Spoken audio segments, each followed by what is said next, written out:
Good evening, and thank you for joining us. Happy Sunday. We are live with Gabriela, who is the author of the Soul Series trilogy. Welcome, Gabriela, to Sistah Girls Book Club. Happy to be Um, here. so happy to have you. So happy to have some time with you to discuss this series. But before we jump into questions about the books, we're going to do 5 quick icebreaker questions. Don't think, just Hmm. kind of spit out the first answer That's that it. comes to mind, No just to problem. get you warmed up, okay? Hmm. Okay. Water, wine, coffee, or tea? Water, because I don't drink coffee. Tea, I drink iced, not hot. Yeah, water. And wine, I don't drink often.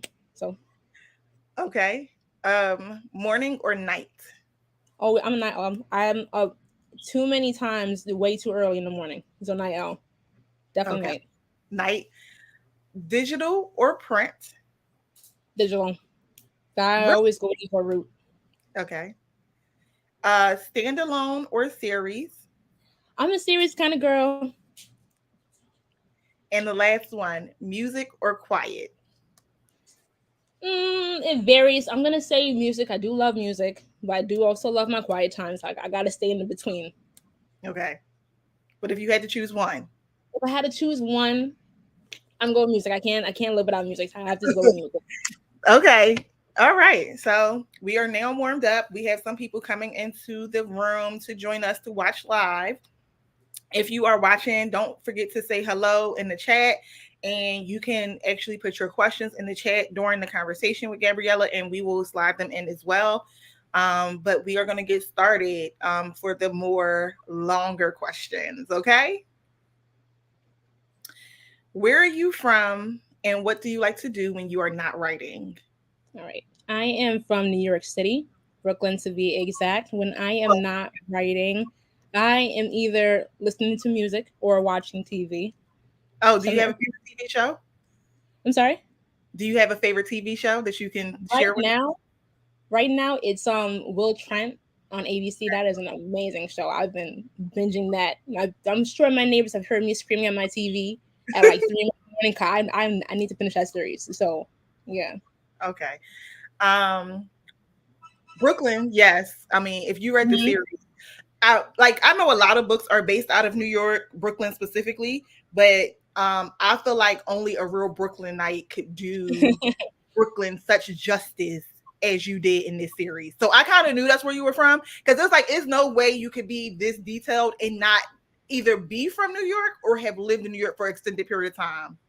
That makes me so happy to hear. I try my best. I'm like, I gotta make sure I put on for my city, put So on you for did the a really good job, because when I that's something I'm like, I knew you, like, this is, we haven't talked, we haven't, but I knew hmm you were from Brooklyn, because when I was reading the series, I was like, this writer has to be from Brooklyn, because the amount of detail that you put into the scenes about the city and about landmarks in the city and just things that most people would not know about Brooklyn in general. I was like, she has to be either from Brooklyn or lived in Brooklyn for a really long time. I'm Brooklyn, born and raised. I'm all right. Uh, but so yeah, so that was a dead giveaway. When did you know you wanted to be an author? It's funny. I love answering that question because I always, most people figure out they want to do be an author when they're an adult or they get a little older. For me, I've always wanted to be an author. Like Okay. I started writing stories when I was like 8. I had a first grade class and they had us write stories in there, and from then. It was never I want to be a firefighter or a doctor. It was always I want to write books. And then they told me it was that I could be an author. I was like, okay, that's what this is. I'll me do it.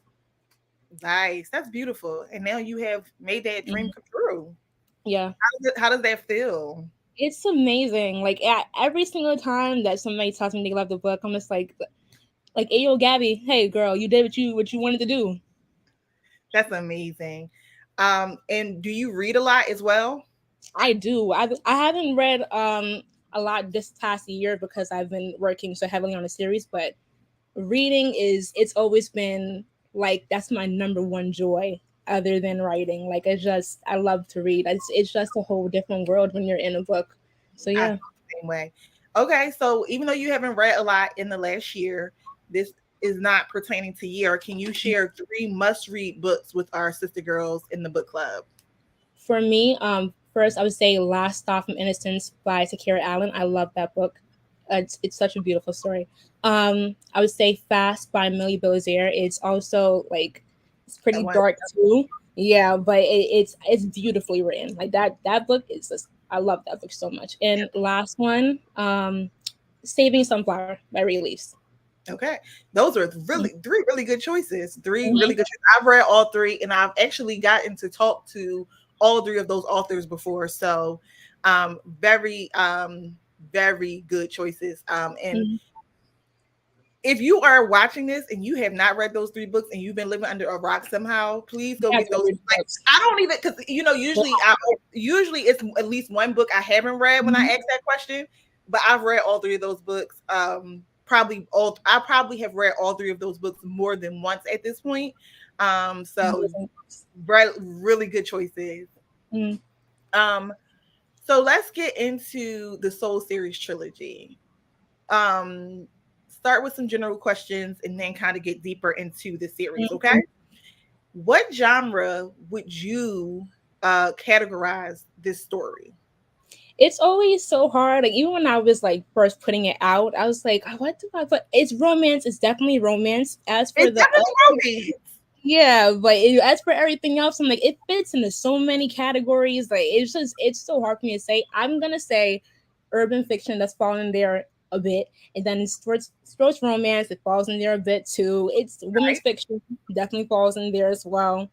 I'll stick with those three because if I have to say everything I think it falls into, we're gonna be here forever. So Which we that have leads to do- to my next question. Do you feel like as a new author, genres box you in and it makes it harder for you to kind of explore all of these different, I guess, genres at once? Because this with stories like this one that are so layered, right? And that's why I specifically wanted to, have this conversation with you. Like you said, this can fall into this story specifically checks so many boxes. Like at the heart of it, it's a love story, right? You have these two yeah, characters, but because these two characters have like their own lives going on at the same time, and so much of their lives are just really out there. Like, I yeah, don't want like is like you have familial issues, you have addiction, you have mental health, you have it's just so much. He's a boxer, so you have the sports, like you mhm, said. You have this coming of age story of this young woman, so it's women's fiction, like you said. Like it's so layered and varied.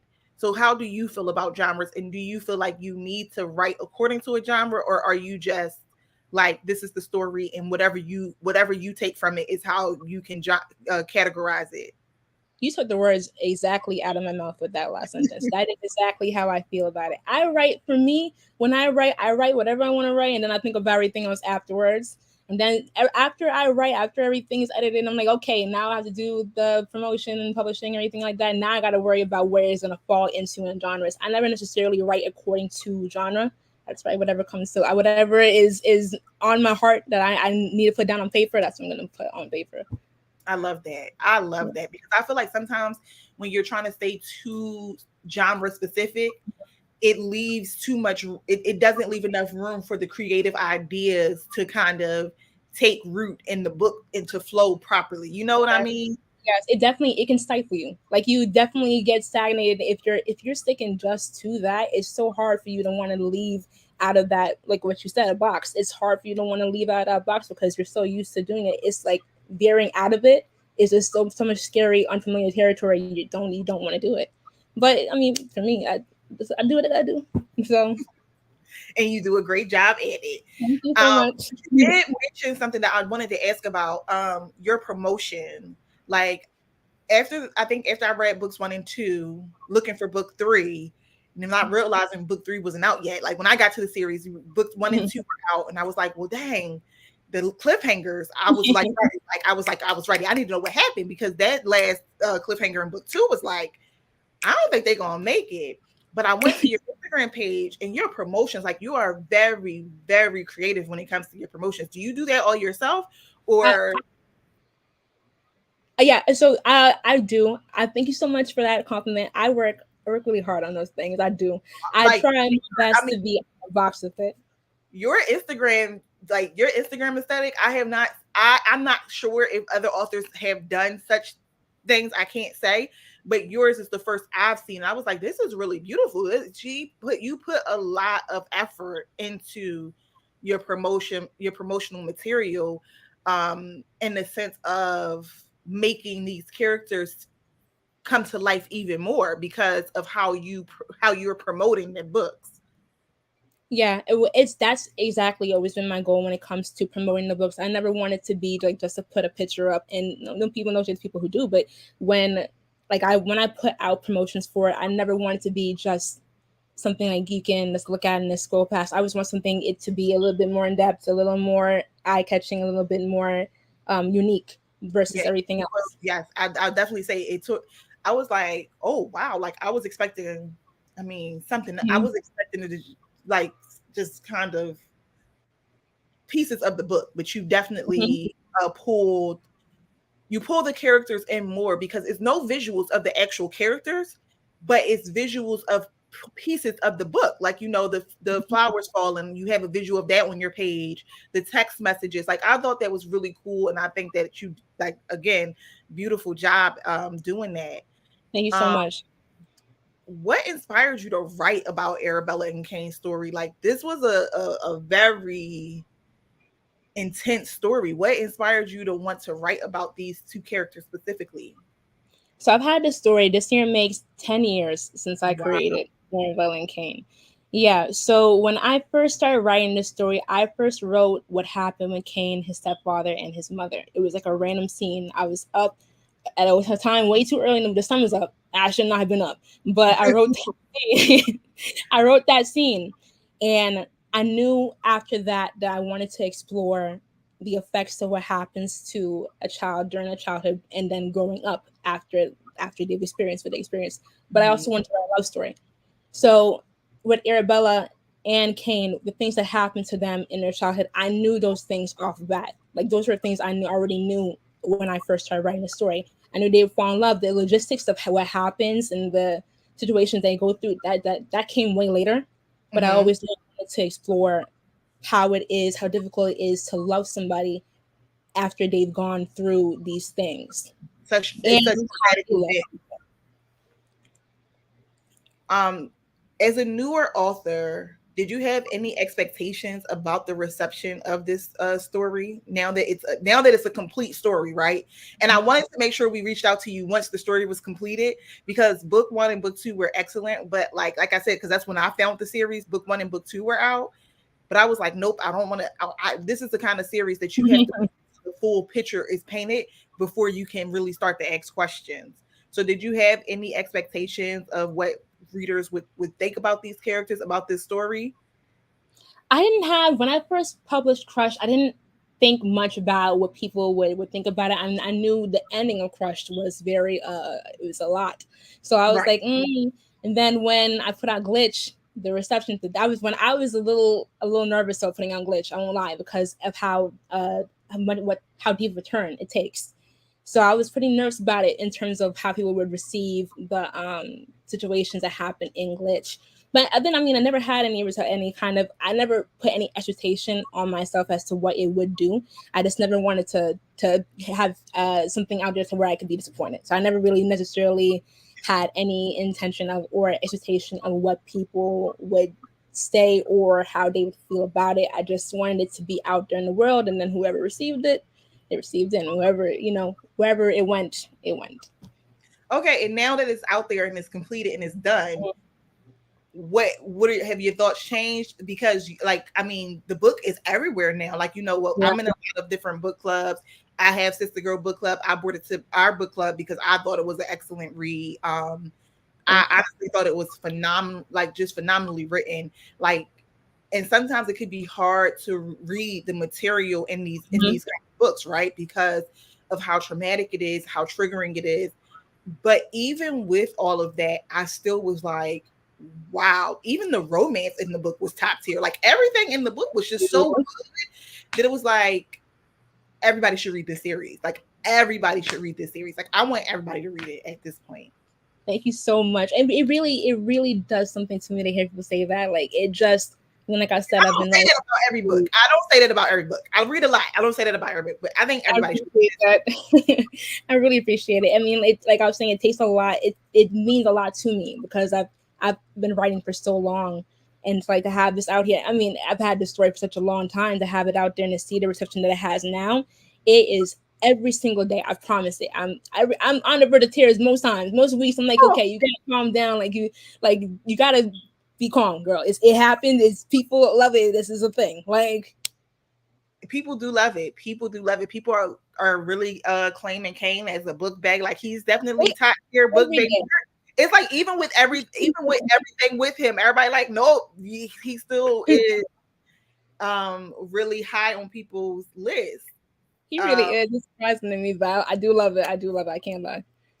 and speaking of Kane and Arabella, and their complicated selves, what kind of research did you do to develop such full, complicated characters? Like, how did you, like, even though you said this first scene came to you and you knew you wanted to finish exploring it, but did you research mental health? Did you research addiction? Did you research sexual abuse? Like, what kind of research did you do to make sure that these characters were complete? Like, because these are very like the thorough. I think that's what I appreciate most is the thoroughness of the characters in this book.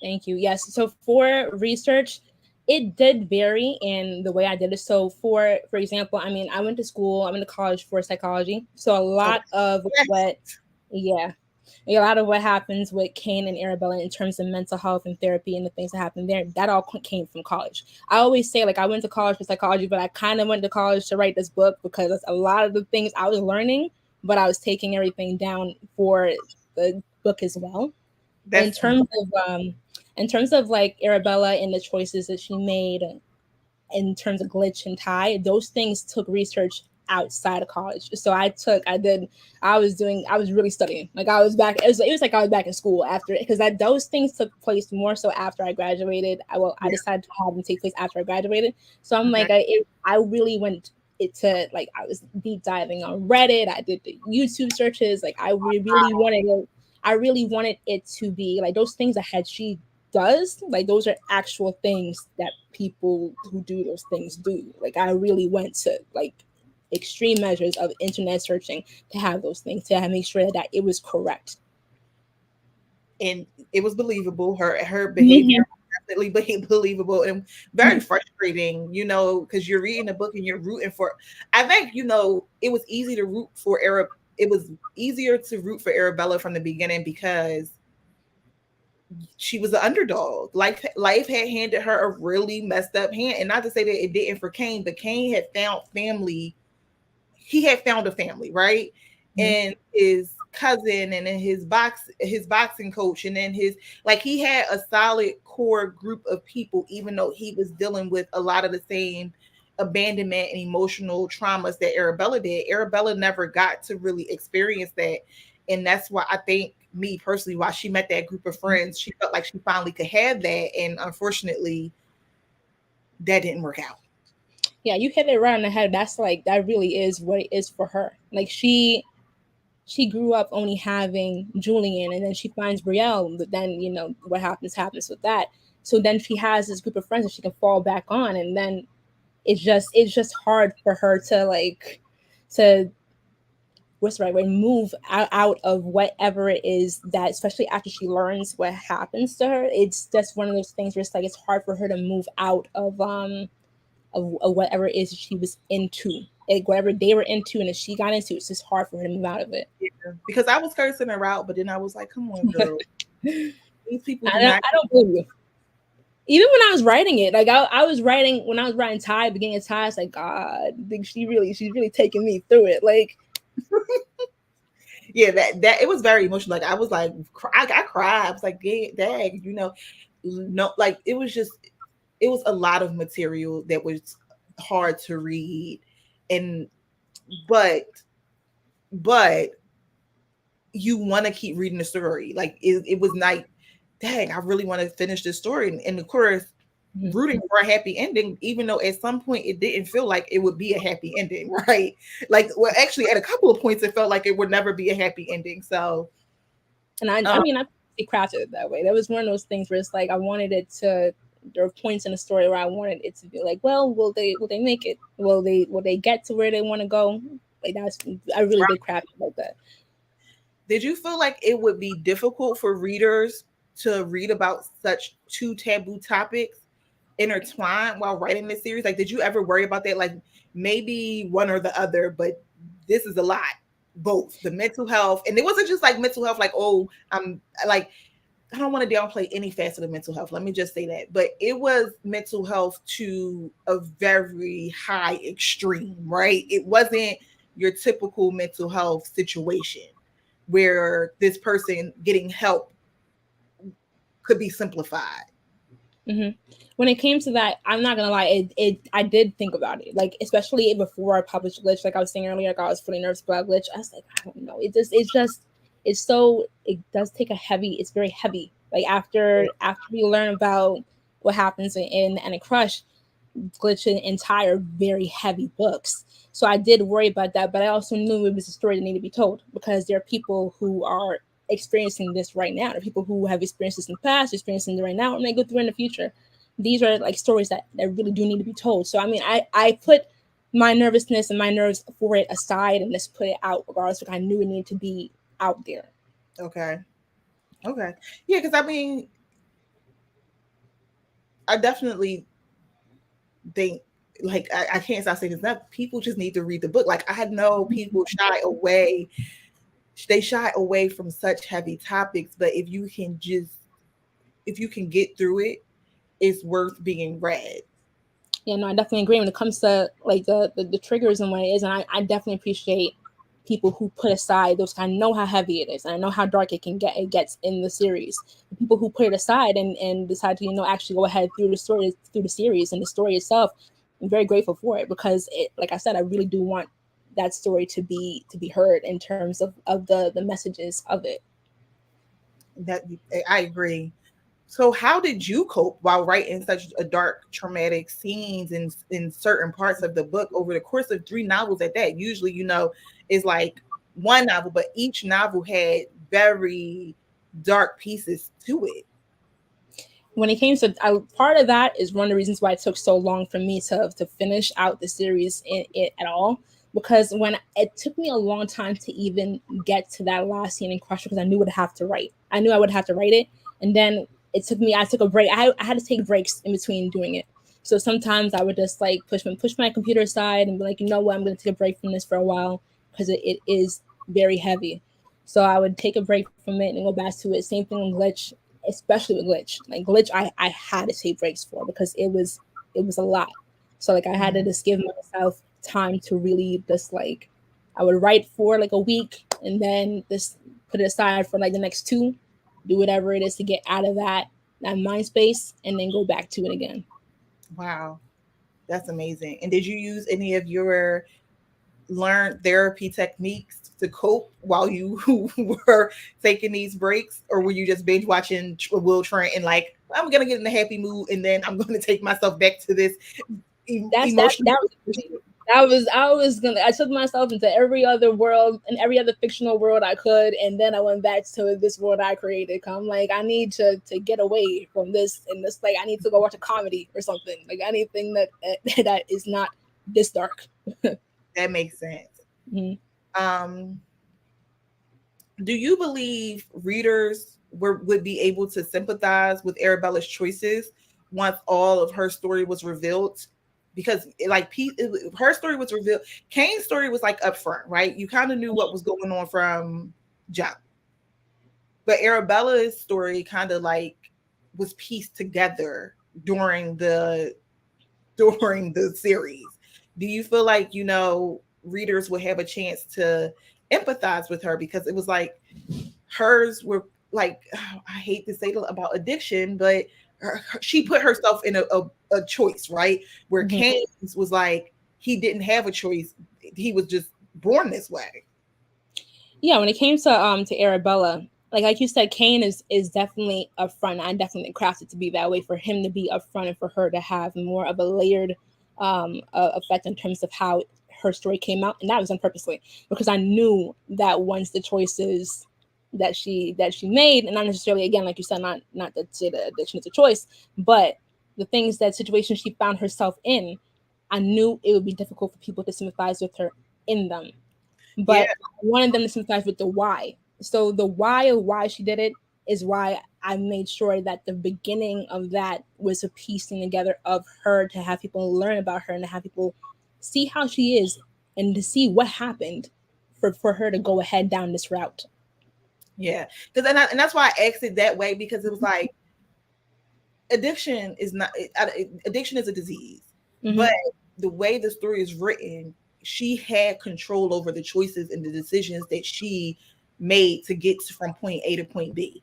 And it's like you literally wanted to shake her, like, don't do that. Like, don't do that. That this is going to take you to a whole, don't do that. But That is, and really a lot of times that's really what it is for some people. Like some people really do have like all this. She had a lot of people around her. She had Kane, she had Julian, Brielle. She had all these people around her that she could have, and Dr. Wellick. She had therapy. She had these things that she could have fell back on after this happened, but she didn't.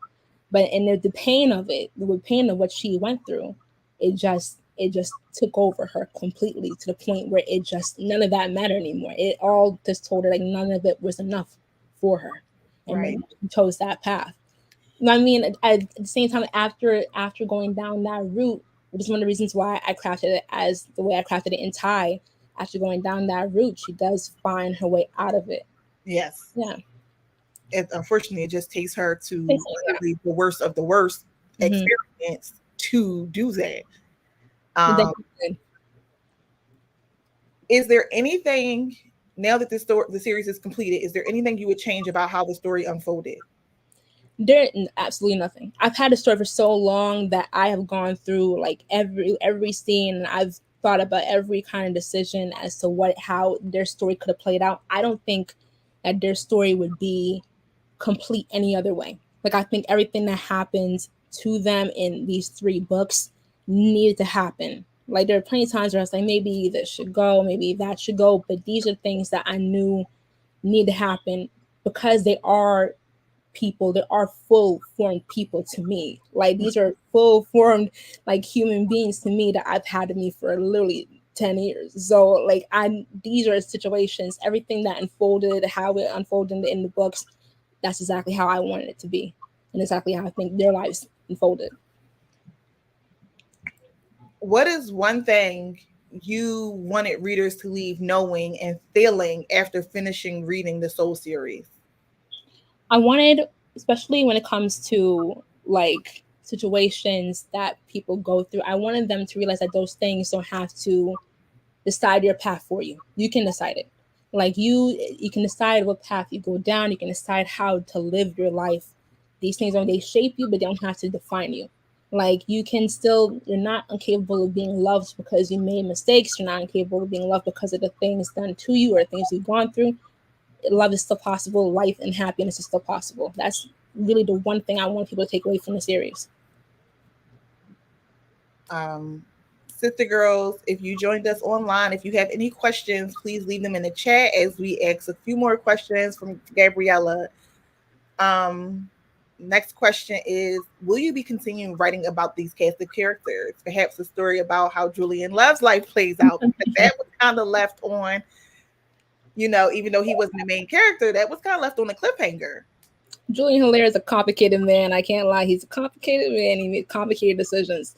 When it comes, what I'll say about the future is I do have a lot of books already in development, plotted, and at least one main character in those books you've already met. So that's what I'll say So regarding you that. won't tell us who. You just will say something is coming, but we can't say who. I can't say who, but something is coming. Okay. So do you have what is slated next up on your I do. I do. I any? can't say. You can't give us anything. Just a little bit. Uh, okay, if you have a question about it, If you any character, okay, I'll say this. The question that people are asking the most, it does get answered. I can't say how, it does get answered. If you have a question, it's going to get answered. And I know that for sure. Can't say how, but Is it the does get main character going to be Brielle or Julian? answered. Don't stress me out. You stressing me out by stressing yourself out. uh, like I said, is it real? Okay. I Is, haven't answered it, and when I am okay. sure Is of said answer. is But this book the next release? yes, it is. Will this book be released in 2023? Maybe. I don't hold me to that, but maybe. So we gotta wait another 6+ months to get these answers. It won't be a year. I can promise that. Okay. Okay. Um, But they will be answered though. They the will. questions in this. So any questions that we had in from this series will be answered in your next release. Will this next release be the start of a new series or will it be a standalone? Standalone. That I can give you. Okay. Let me think. Will this next standalone release feature characters from both Arabella's life and Kane's life, or only one or the other? One. Only one or the other. Arabella's or Kane's? Arabella. So will we ever get any spinoff from Kane's characters, You sub will. characters? You will. Okay. Um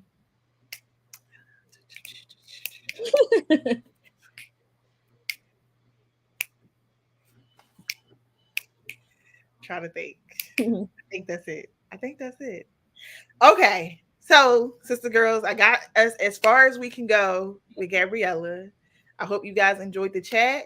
And Gabriela, just for GP, tell us where we can keep up with you. I know I mentioned your Instagram. Tell them, your Instagram, your Facebook page, your website, anything you want to let our sister girls know where they can keep up with you.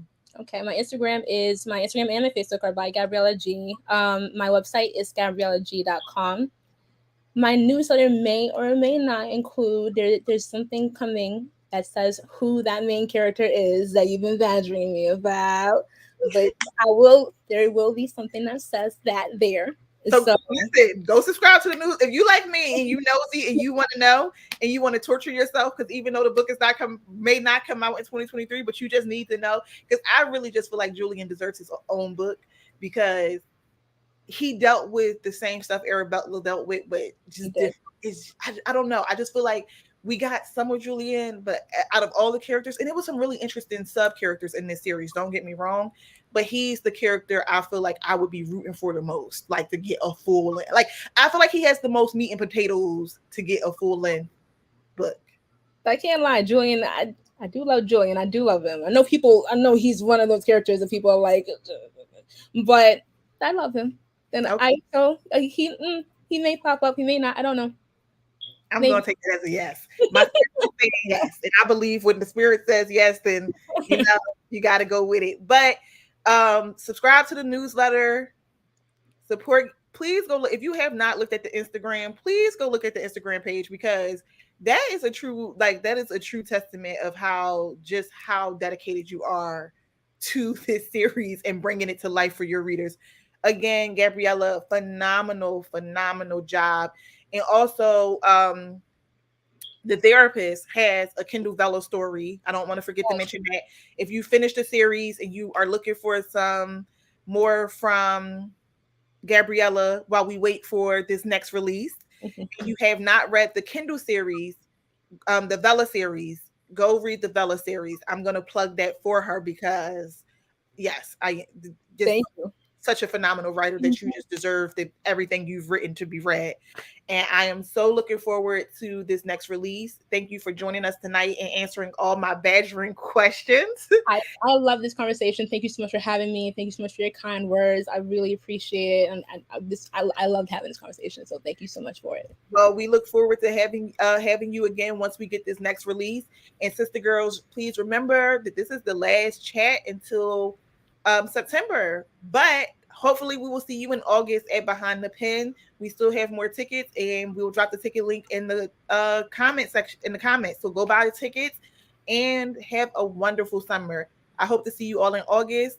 Have a great rest of your Sunday. And Gabriela, if you find me in your inbox, please answer more questions. Don't worry, I absolutely will. You are Okay. invited to my DMs, girl. You invited. So Gosh, I love that is one thing I love doing is sliding in the author's DMs. So I have you my invited me, DMs. don't worry, I am coming. Okay. Goodbye. Night, everyone.